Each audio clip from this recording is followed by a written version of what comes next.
കേന്ദ്ര സർക്കാരിനെതിരെ ഡിവൈഎഫ്ഐ സംഘടിപ്പിക്കുന്ന മനുഷ്യച്ചങ്ങല അല്പസമയത്തിനകം ആരംഭിക്കും. കാസർഗോഡ് റെയിൽവേ സ്റ്റേഷന് മുന്നിൽ നിന്ന് ദേശീയപാതയിലൂടെ തിരുവനന്തപുരത്തെ രാജ്ഭവന് മുന്നിൽ വരെയാണ് ചങ്ങല തീർക്കുന്നത്. യുവജനങ്ങൾക്കൊപ്പം വിവിധ തൊഴിലാളി സംഘടനകളും വിദ്യാർത്ഥി സംഘടനകളുമൊക്കെ മനുഷ്യച്ചങ്ങലയിൽ അണിചേരും. കൈകോർത്ത് പ്രതിജ്ഞയെടുത്ത ശേഷം പ്രധാന കേന്ദ്രങ്ങളിൽ പൊതുസമ്മേളനങ്ങൾ ഉണ്ടാകും. തിരുവനന്തപുരം രാജ്ഭവന് മുന്നിൽ നിന്നും ആഷ്ലി ജോയ്, എറണാകുളം വൈറ്റിൽ നിന്ന് ശ്യാം പ്രസാദ് ഉത്തമൻ, പാലാരിവട്ടത്തു നിന്നും ആദിത്യൻ, കോഴിക്കോട് നിന്നും ഷഹീദ്, മാനാഞ്ചിറയിൽ നിന്നും രാഹുൽ കെ വി എന്നിവർ ചേരുന്നു. ആദ്യം ആഷ്ലിയിലേക്ക്. ആഷ്ലി, രാജ്ഭവൻ വരെയാണ്. പലപ്പോഴും കേന്ദ്ര സർക്കാരിനെതിരായ പ്രതിഷേധങ്ങൾ നമ്മൾ കാണാറുള്ള രാജ്ഭവന് മുന്നിലാണ്. ആരൊക്കെയാണ് രാജ്ഭവന് മുന്നിലെ പ്രതിഷേധത്തിൽ അണിനിരക്കുന്നത്?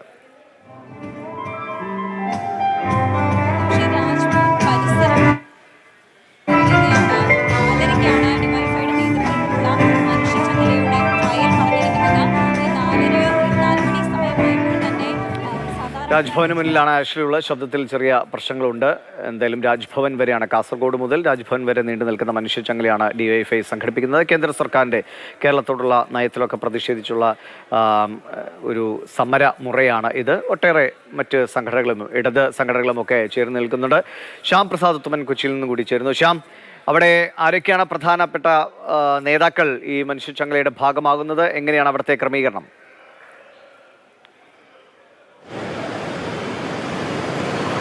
അതിവിഷ എറണാകുളം ജില്ലയിൽ അങ്കമാലി പൊങ്ങം മുതൽ അരൂർ വരെ ഏകദേശം 50 കിലോമീറ്ററോളം ദൂരത്തിലാണ് ഡിവൈഎഫ്ഐ മനുഷ്യച്ചങ്ങല തീർക്കുന്നത്.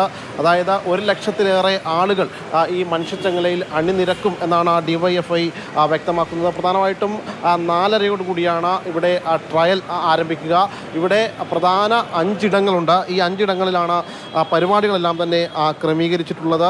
ഈ എറണാകുളം, അതോടൊപ്പം തന്നെ അങ്കമാലി, ഈ വൈറ്റില, കുണ്ടന്നൂർ, പാലാരിവട്ടം എന്നിങ്ങനെ 5 ഇടങ്ങളിൽ ആണ് പ്രധാനമായിട്ടും ഈ സമ്മേളനം ഒരുക്കിയിട്ടുള്ളത്. ഇവിടെ എം സ്വരാജാണ്, CPM കേന്ദ്ര കമ്മിറ്റി അംഗം എം സ്വരാജാണ് ഇവിടുത്തെ ഈ വൈറ്റിലയിലെ സമ്മേളനം ഉദ്ഘാടനം ചെയ്യുക. അതോടൊപ്പം തന്നെ പ്രധാനപ്പെട്ട രാഷ്ട്രീയ, സാമൂഹിക, സാംസ്കാരിക രംഗത്തെ നിരവധി ആളുകൾ ഇങ്ങോട്ടേക്ക് എത്തിച്ചേരും. ഈ മനുഷ്യച്ചങ്ങലയിൽ അണിനിരക്കും. സെബാസ്റ്റ്യൻ പോൾ, അതോടൊപ്പം തന്നെ വിവിധങ്ങളായിട്ടുള്ള ആളുകൾ ഈ മനുഷ്യച്ചങ്ങലയിൽ കണ്ണിച്ചേരും എന്ന് അറിയിച്ചിട്ടുണ്ട്. അത്തരത്തിൽ ആളുകളെല്ലാം തന്നെ ഇങ്ങോട്ടേക്ക് വരുന്നുണ്ട്. പ്രവർത്തകരും മറ്റുമൊക്കെ ഈ ഇടങ്ങളിലേക്ക് എത്തുന്നുണ്ട്.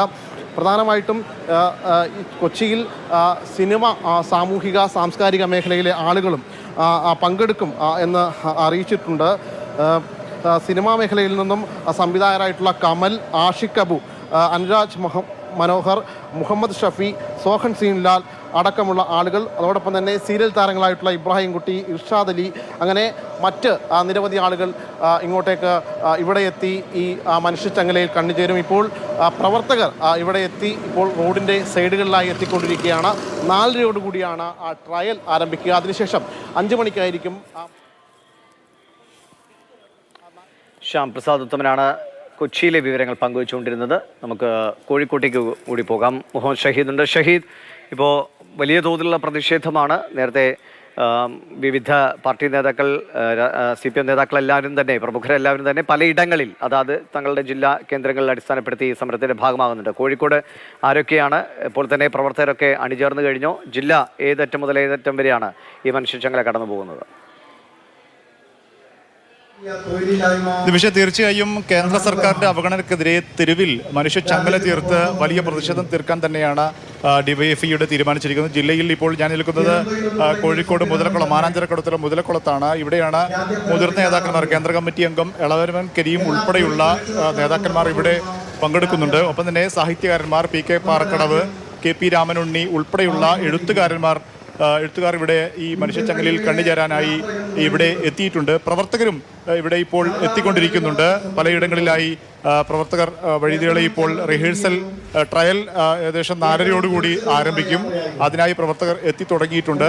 ഏറ്റവും പ്രധാനമായും 1987 സംസ്ഥാനത്ത് തന്നെ, കേരളത്തിൽ ആദ്യമായി ഡിവൈഎഫ്ഐ ഒരു മനുഷ്യച്ചങ്ങല തീർത്തത്. അന്ന് ഈ മനുഷ്യച്ചങ്ങലയിൽ പങ്കെടുത്ത വൈക്കം മുഹമ്മദ് ബഷീർ, കുതിരവട്ടം പപ്പു ഉൾപ്പെടെയുള്ള ആളുകൾ ഈ 87 മനുഷ്യച്ചങ്ങലയിൽ പങ്കെടുക്കുന്ന ചിത്രങ്ങൾ ഈ പുതിയ മനുഷ്യച്ചങ്ങല പ്രഖ്യാപിച്ച ശേഷം വലിയ വൈറലാവുന്ന സാഹചര്യം ഉണ്ടായിരുന്നു. സമാനമായ രീതിയിൽ സാഹിത്യകാരന്മാരെ ഉൾപ്പെടെ അണിനിരത്തി പ്രതിഷേധം തെരുവിൽ ഉറക്കെ പറയാൻ തന്നെയാണ് ഡിവൈഎഫ്ഐയുടെ തീരുമാനം. പ്രധാനപ്പെട്ട നേതാക്കന്മാർ ഈ മുതലക്കുളത്താണ് ഉണ്ടാവുക. പക്ഷേ പ്രാദേശികമായി, അതായത് ദേശീയപാതയിൽ മുഴുവനായും ചങ്ങല തീർക്കാൻ തന്നെയാണ് തീരുമാനം. അതുകൊണ്ട് തന്നെ മറ്റ് പലയിടങ്ങളിലായി, വ്യത്യസ്ത ഇടങ്ങളിലായി വിവിധ സ്ഥലത്തുള്ള പ്രധാനപ്പെട്ട ആളുകൾ ഉൾപ്പെടെയുള്ള ആളുകൾ വിവിധ ഇടങ്ങളിലായി മനുഷ്യചങ്ങലിൽ കണ്ടുചേരുമെന്നാണ് ഇപ്പോൾ ഡിവൈഎഫ്ഐ അറിയിച്ചിട്ടുള്ളത്.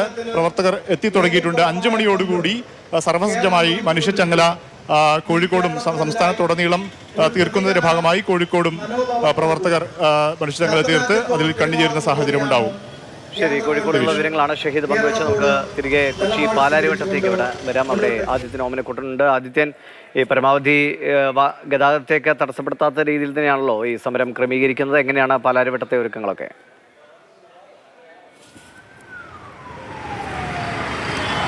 ദിവീഷ്, എറണാകുളം ജില്ലയിൽ 50 കിലോമീറ്ററോളം ദൈർഘ്യം വരുന്ന രീതിയിലാണ്, അല്ലെങ്കിൽ നീളത്തിലാണ് മനുഷ്യച്ചങ്ങല തീർക്കുന്നത്. അതിൽ തന്നെ ഏറ്റവും സുപ്രധാനമായ ഭാഗമെന്ന് പറയുന്നത് ഈ അരൂർ മുതൽ കളമശ്ശേരി വരെയുള്ള ഈ ഒരു ഭാഗമാണ്. 2 ദേശീയപാതകളാണ് കടന്നു പോകുന്നത്.